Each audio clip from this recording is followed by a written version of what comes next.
Full disclaimer, this is not a video trying to, teach you how to make music or like a textbook kind of approach. Like, this is how you're supposed to place a microphone. Like, I have no idea how to do those things. I just, started recording and never stopped. Don't waste my time. Oh, I'm so sick of drawing imaginary lines. Say what you wanna say, then I'll listen in anyway. Don't waste. Hello, my name is Fabo. I'm the producer of Caro Kelley's new album called Quiet.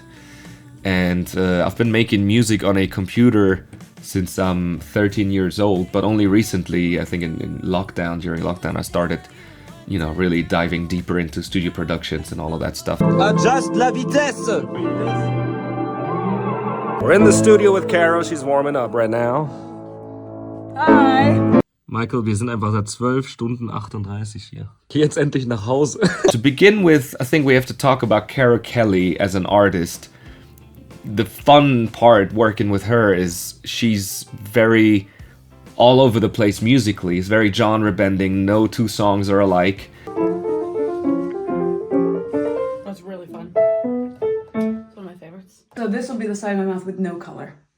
So again, it's very, and then it's like just out the other side. She's very courageous in the sense that she says, I want to make music and I don't care about, what you're supposed to do as an artist, branding and finding your genre. Like, I just want to write a song, and whatever that song feels like, I want it to sound like that. And which would be a problem, honestly, if she wasn't knowledgeable enough to kind of like convey it in musical terms. So like, that's a big plus. Like, she's a very well-rounded professional musician. It's the last note. It's the last note. We actually co-produced the album in a sense where we had lots of, discussions on how to go about things. Maybe once we've got the guitar and we can make a final decision, but... Oh, no, on that I love it. Okay, now hold on, let me listen back to it for the EQ. Try again? I don't... Okay. Just try it again. This is bad for my ego. Learned about myself was something that I finally admitted to myself, is I have a bit of a complex that I really want people to know that I'm competent. And that sounds really silly, but I think maybe being a woman in the music industry, there's always this assumption that I don't know, right? That I can sing really well, but I need people to know, like, I wrote that song, I helped arrange it, like, I understand what the chord progression is, and that's really silly. I should just feel a little bit more free to make the art and just let it stand for itself, but it's really important to me. And working with Fabo was great because he respects me as a musician, so, we're able to talk through complicated things, and he's not like, you don't know what you're talking about, I'll just do it. You bring me the song and I'll just record it. So I was there all the time, and he not only didn't have a problem with that, but I think we really had a nice time bouncing ideas off each other. The way I work is I try to program skeletons of songs as the first step. To give you a little bit of an idea how that looks like, the first song we started, Hung Up On You, was a single back then. It wasn't even planned to be an album, but it sounds nothing like the finished record. I mean, this sounds nothing like the record.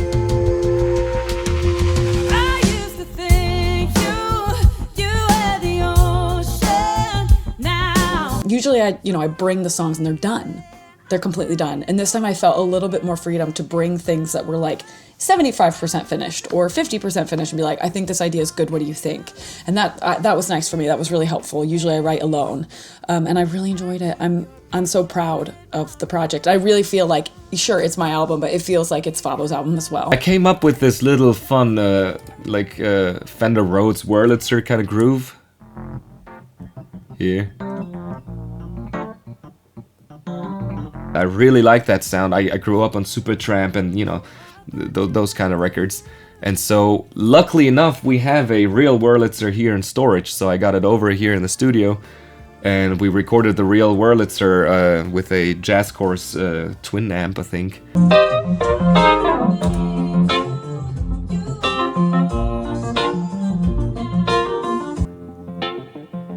And that sounds like Supertramp.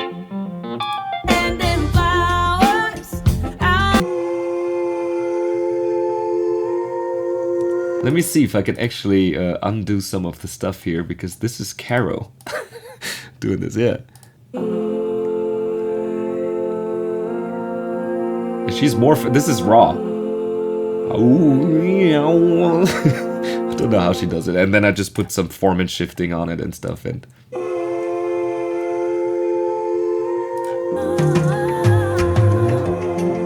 isn't that cool?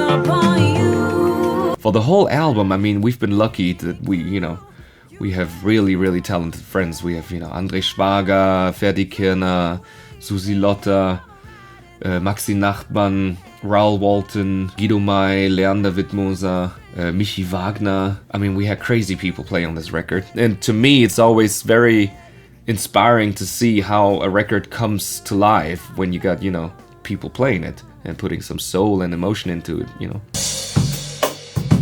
Was ist denn überhaupt das Problem? Gar kein Problem.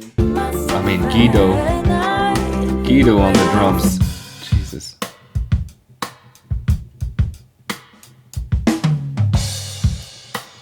And I programmed this, and the fun part is, like, this is nothing what a drummer would play, And Guido is one of those dudes that just walks in and says, that's cool, that's a challenge. I'll play it like that because, it works. So yeah, he played it like that. I won't tell you how many takes it took, but he played it for sure.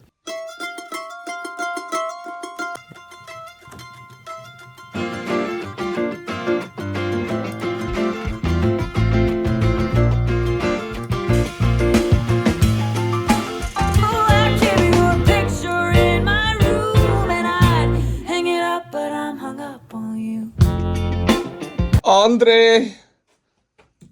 Was Sind ist? die Pickups kaputt? Why?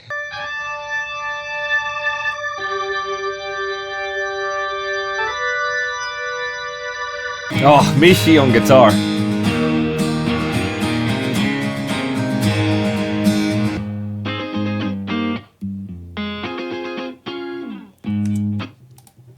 I'm gonna show you what the demo for that sounded like. Caro sent me a voice recording of the idea that she wrote like over one weekend. This is what my demos sound like. So this is Hush Little Baby as played over WhatsApp. Chorus.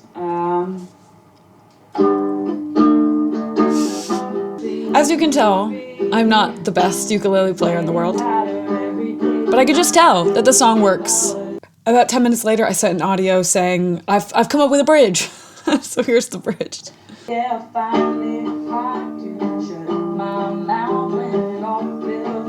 So you can see, I was like, here are the lyrics. I can imagine singing it live. There's the bridge. And then I'm like, I like it. I'm hoping that he likes it. And then spot on. I think the guitar part needs to be more iconic. It's the guitars. And the bass. Fantastic.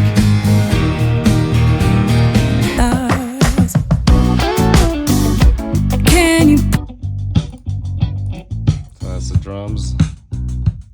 With On the House, we were trying to go for this modern, kind of dry sounding drum sound. And I've always wondered how people do that, and I had no idea, and kind of like watched some YouTube videos, and I always thought, it's something in the recording technique, but I was lucky enough that Tobi came by, Tobi Lechner. He's a front of house engineer, but he's also a drummer, and also Leander, he knows a thing or two about drum recording. But it wasn't as much about the recording process as it was get the drums to sound like that here in the room. So we took every pillow we could find and, stuffed it in drums and put some towels on everything, and we just made them sound dead in the room. And then we just, put a few microphones on there, and I think it turned out really cool. So here the little flanger effect on it for the transitions. But that sounds fantastic, I think. What do we have here? Oh yeah, we have the glass percussion. It's also Leander.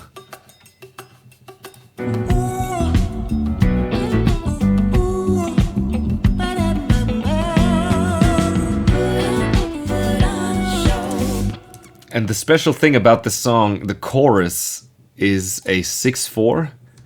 So if you count it, 5, 6, 2, 3, 4, 5, 6. and 1, 2.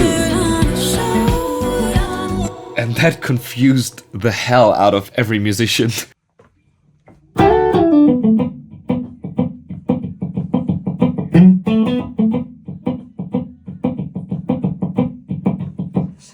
It feels like it's not in any weird time because you just play in between the chorus lines. So we play one. Can you put on a show until the lights go? I do like a weird time signature, but not when it feels forced. And I feel like in this song it's so not forced at all because we wrote it not realizing what we had done until we're like, oh crap, it's in 6.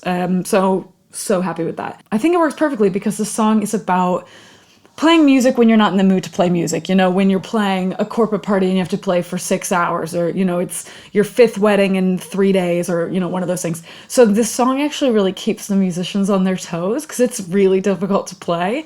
So that's kind of fun. You're like, wake up, we're in 6.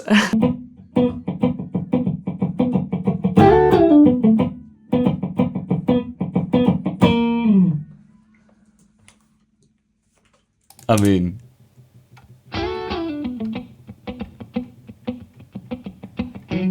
let's put those in. Let's put the drums in.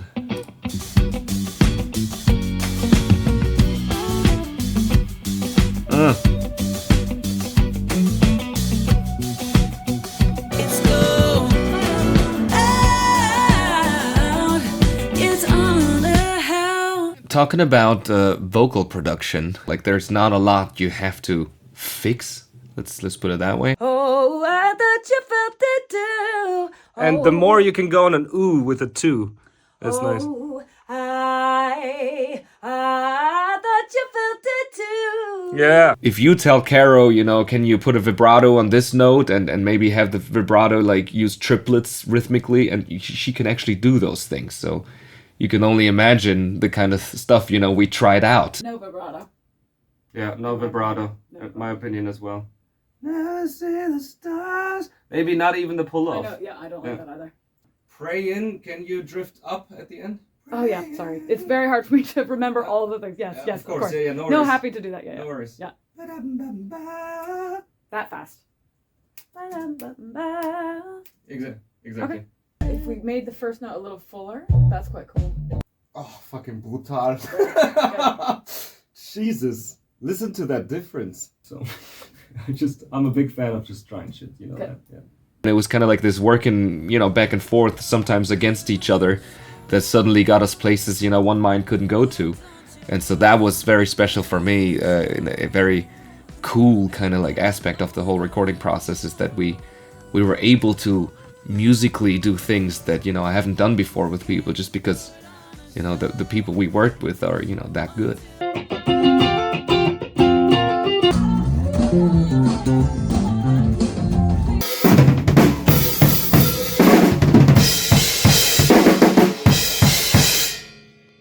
You realize on the highway, oh fuck, the bass is too quiet, right? And then you turn around, and that's why we get home at 4 and our girlfriends are not happy with us.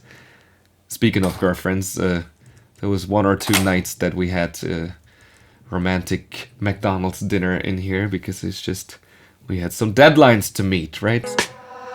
It's hard to admit when I was wrong. I wanna be acknowledged. What's really fun in this record, Oh, this and it feels so good. we have this conversation between me and Caro that we find. I like it. It's just hard when you know Yeah. that someone will listen. So this is actually just her and me talking. I'm very non-confrontational. Through So- microphone. Let me turn off the I'm EQs. very non-confrontational. Why not? So So she was just holding a microphone and we were talking, you know, between it's takes. just hard when you know that someone will And so I listen put a and be little like, bit of effects oh on my gosh, there that's me. to make it sound like a phone call. interested in is like In writing my first diss track. yeah, I want to hear like And then like this wasn't done to music, as you can hear in the I'm background. very It's nothing. non-confrontational. Why not? So I mean like And so I just had to like cut a little bit, as you can see here in the middle, so it fits like the length. I'm very non-confrontational. Other than that, it just happened randomly. we're not making up the story, right? Yeah, it's just hard And I get excited, like, you know, Caro is an artist that gets excited about that as well, where everybody else like, are you crazy? We're not gonna put this in the record. And she's like, hell yeah, let's fucking do it, you know? Writing my first diss track. Yeah, I want to hear like a true story about your life. Yeah. Let's just, like, we're not naming anybody. This annoys them. Oh yeah, and that little vocal throw here, that's also Caro. Without effects. Fun little things. I like this guilty in myself aware, but I don't. I mean, Raoul on the bass again. Oh yeah, and we had something in the demo. Which was this like glitching kind of like top loop that I got from Splice. And we kind of like got used to it. We liked it, so we put it in the final version. But I don't care. I like this guilty feeling. I also finally sort of let go of my complex of letting other people play keys on my album as well. I mean, I'm a pianist. I'm not the best pianist in the world. I'm a really, really, really functional pianist in a lot of different styles, which I think is great. But I'm classically trained and I don't know how to play blues piano very well. And I've just really started focusing on voice for the past few years. So it was really nice to just sort of let go and like give Fabo some chances to rip on the piano. I think he absolutely smashed it. And, you know, before I'd have a complex, like, I don't want people to think that I can't play. But I'm sort of just like, enough, right? So let's make the song as good as it can be, regardless of who's playing. So there's actually quite a few songs that are just me. There's quite a few songs that are just Fabo. And there's quite a few songs where there's actually both of us. It's on the house. No, you can't go home. I really wanted to play In the Morning in the Half Light because that song feels, I want it to sound like me.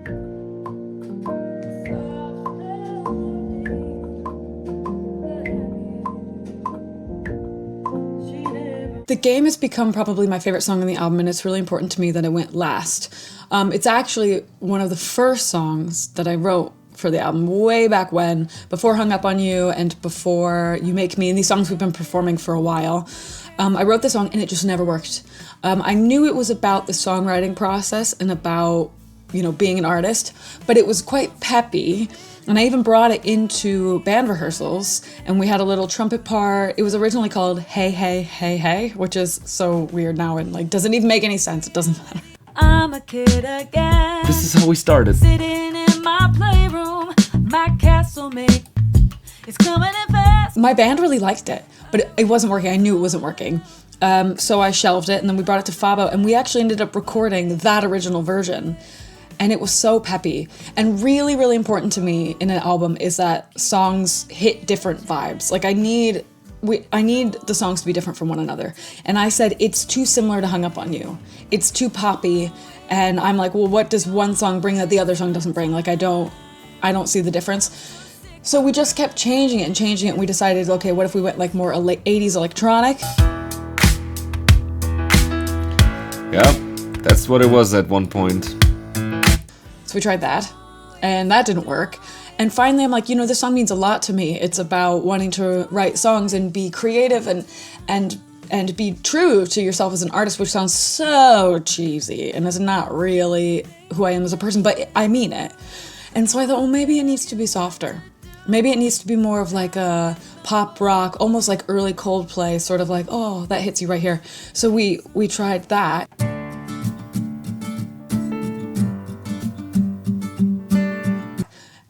And it was perfect. Oh.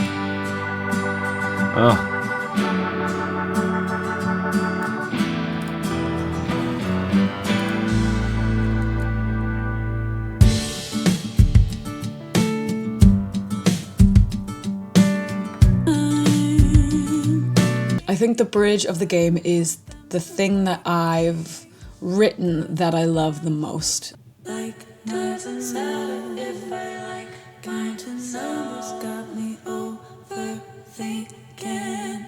Should be asking more than it sounds. Say you like. I could imagine in my head because I want them to like me. And I thought, oh, this is going to be fantastic. I want it to become like internal chaos. There's no copy paste. There's no like sing the bridge and then cut this and put that there.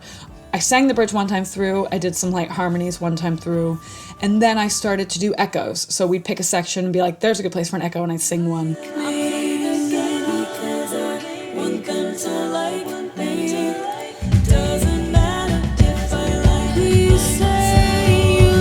There was a discussion of, is less more? And I think in this case, the answer to me was no. Less is not more. More is more.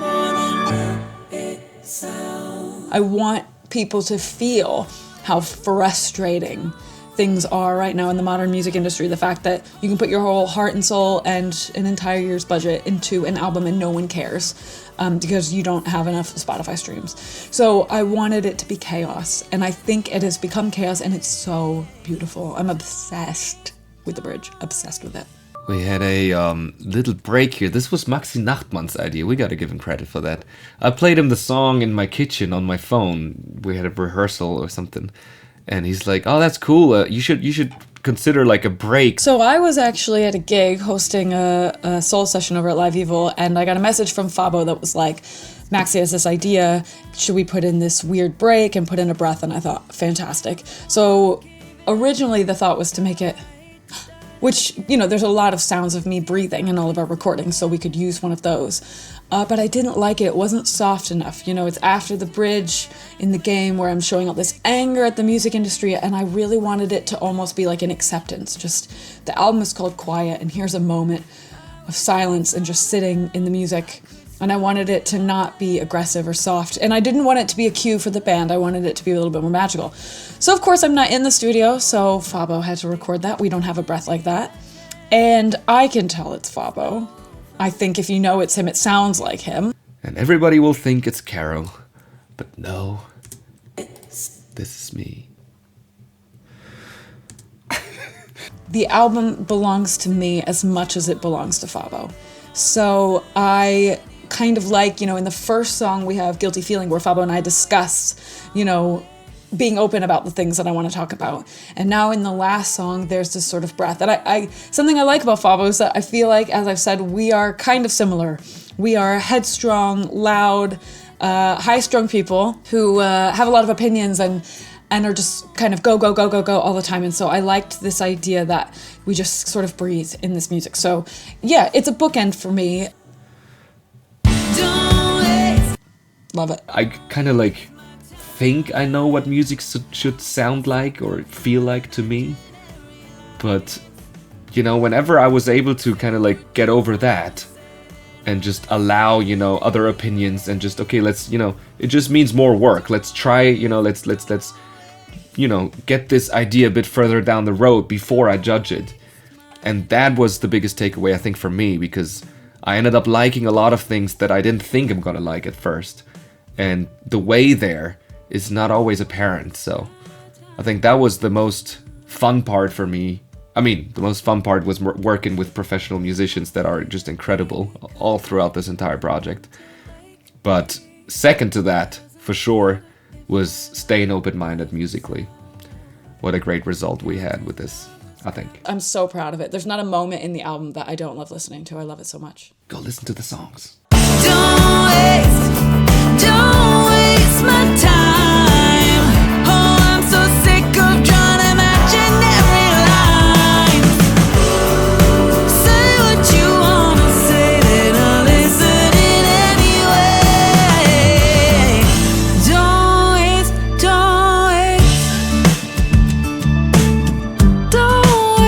my time.